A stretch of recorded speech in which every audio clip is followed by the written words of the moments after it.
مفتی صاحب سے میرا یہ سوال ہے، کیا قرض لے کر حج پر جا سکتے ہیں؟ دیکھیں، اگر کسی شخص کے اوپر حج کی ادائیگی فرض ہو چکی ہو تو اب ایسے شخص کو حج کی ادائیگی میں اگر کچھ تنگی آ جائے، یعنی حج فرض ہو چکا تھا اور کسی بھی وجہ سے حج نہ کر سکا تو آئندہ بھی وہ فرضیت باقی رہے گی۔ اب اگر اتنی استطاعت نہیں ہو پا رہی کہ اتنی موجود رقم میں حج ہو سکے تو جتنی رقم کی اب حاجت ہے تو اتنی اس کو قرض لے کر بھی حج کی ادائیگی کرنی ہوگی۔ باقی یہ ہے کہ جس پہ حج فرض نہیں ہے تو اب جب حج فرض نہیں ہے تو شریعت مطہرہ نے قرض لینے کا بھی حکم نہیں دیا کہ قرض لے کر حج پر جائے، اور قرض نارمل جو آدمی عمرے کے لیے یا حج کی ادائیگی کے لیے یا دیگر اور کاموں کے لیے بھی آدمی کو ضرورت پڑ جاتی ہے قرض لینے کی، تو قرض لینے والے کی نیت یہی ہونی چاہیے کہ میں اس کو ادا کروں گا۔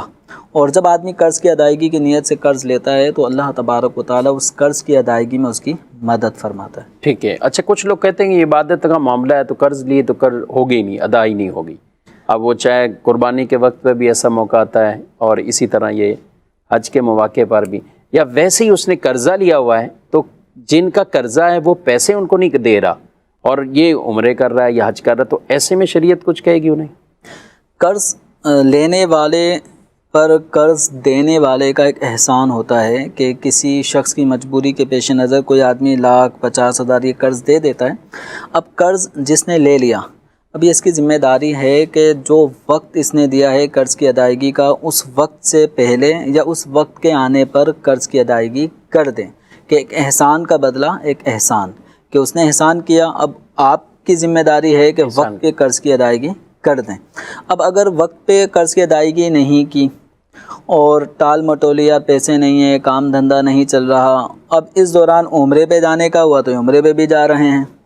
ادھر 5 لاکھ اس سے لیے ہیں، 10 لاکھ اس سے لیے ہیں، 2 لاکھ اس سے لیے ہیں، وہ لوگ تقاضے کر رہے ہیں تو ان کو ٹال مٹولی کی جا رہی ہے کہ آپ پیسے نہیں ہے، رقم نہیں ہو، یہاں عمرہ خود بھی جا رہا ہے، اپنی فیملی کو بھی لے کے جا رہا ہے، اور سالانہ یا جب موقع ملتا ہے وہ عمرہ قضا نہیں ہو رہا، ہر سال مطلب ایک روٹین کے مطابق عمرے بھی ہو رہے ہیں، وہ قرض خواہوں کے قرضے بھی چڑھے ہوئے ہیں۔ تو یاد رکھیں، اس طرح لوگوں کو ان کے قرض کی ادائیگی میں جو ٹال مٹولی کرتا ہے، حدیث مبارکہ میں فرمایا گیا مطل الغنی ظلم، غنی مالدار کا قرض کی ادائیگی میں ٹال مٹولی سے کام لینا یہ ظلم ہے، زیادتی ہے۔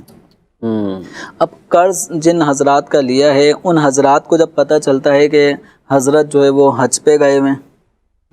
یہ غیر حضرت کو نہیں کرنا چاہیے تھا، تو یہ ان غیر حضرت کو کرنا نہیں چاہیے۔ حضرت کا لفظ یعنی جناب کے معنوں میں، اور ایسی شخصیت جناب کہلانے کے حقدار نہیں ہے جو لوگوں کو ستائے،